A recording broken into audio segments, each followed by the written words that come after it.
சற்று முன் தமிழக வெற்றிக் கழக தலைவர் விஜய் பரந்தூர் மக்களை சந்திக்க நீலாங்கரை வீட்டிலிருந்து புறப்பட்டிருக்கிறார். மேலும் அவர் எந்த இடத்தில் சந்திக்க போகிறார், மக்களை எந்த இடத்தில் வைத்து அவர் சந்திக்க போகிறார் அப்படிங்கிற ஒரு கேள்வி எழுந்தது. பல்வேறு இழுபறிக்கு மத்தியில நள்ளிரவு ஒரு 12:30 மணி அளவுல காவல்துறை தரப்பிலிருந்து இந்த இடத்தில் தான் சந்திக்கணும் அப்படின்னு ஒரு கண்டிஷன் போட்டு இருக்கிறார்கள். யாருக்கெல்லாம் அனுமதி, எந்த இடத்தில் வைத்து மக்களை விஜய் சந்திக்க இருக்கிறார் அப்படிங்கறத பற்றி பார்க்கலாம்.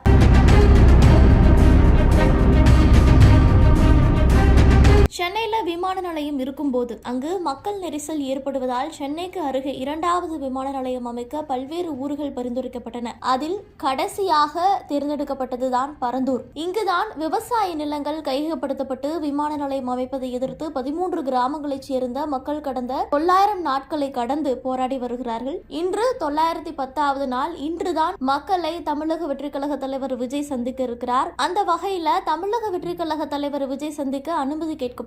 அதன்படி முதலில் எந்த இடத்தில் வைத்து மக்களை சந்திப்பது அப்படிங்கிற ஒரு கேள்வி எழுந்தது. அதன் பிறகு பல்வேறு இழுபறிக்கு மத்தியில போராட்டக்காரர்கள் என்ன சொன்னார்கள் அப்படின்னா, விஜய் ஏகனாபுரத்திற்கு வந்து போராட்ட களத்தில் தான் மக்களை சந்திக்க வேண்டும் அப்படிங்கறத அவர்கள் முன்வைத்தார்கள். விஜய்க்குமே இதுதான் விருப்பமாக இருந்தது. ஆனால் கூட்ட நெரிசல் ஏற்படும், கட்டுப்படுத்த முடியாது அப்படிங்கிற காரணத்தினால ஒரு திருமண மண்டபத்தில், தனியார் திருமண மண்டபத்தில் இந்த சந்திப்பானது நடைபெற இருக்கிறது.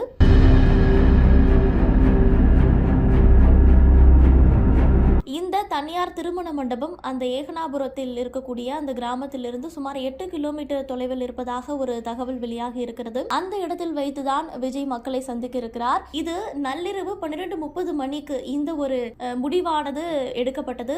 பல்வேறு கட்ட ஆலோசனைக்கு பிறகு இந்த முடிவு எடுக்கப்பட்டிருக்கிறது. அதன்படி இந்த சந்திப்பானது பரந்தூர் வீனஸ் திருமண மண்டபத்தில் நடைபெற இருக்கிறது. இந்த நிகழ்ச்சிக்கு 4 நிபந்தனைகளோடு காவல்துறையினர் அனுமதி வழங்கியிருக்கிறார்கள். அதன்படி பார்க்கையில பரந்தூர் விமான நிலையம் அமையுள்ள கிராமங்களின் குடியிருப்பு பகுதிகளில் வசிக்கும் மக்கள் மட்டுமே இந்த நிகழ்ச்சியில பங்கேற்க வேண்டும். சட்டம் ஒழுங்கை பேண காவல்துறைக்கு முழு ஒத்துழைப்பு வழங்க வேண்டும் அப்படிங்கறது குறிப்பிட்டிருக்கிறார்கள். மேலும் திட்டமிட்டபடி காலை 11:30 மணி முதல் 12:30 மணிக்குள் நிகழ்ச்சியை நடத்தி முடிக்க வேண்டும். 1 மணி நேரம் மட்டுமே விஜய்க்கு இந்த அனுமதியானது வழங்கப்பட்டிருக்கிறது. பொதுமக்களுக்கோ பொது சொத்திற்கோ பாதிப்பு ஏற்படாத வகையில நடந்து கொள்ள வேண்டும் அப்படின்னு காவல்துறை தரப்பிலிருந்து 4 நிபந்தனைகளானது தற்போது வழங்கப்பட்டிருக்கிறது.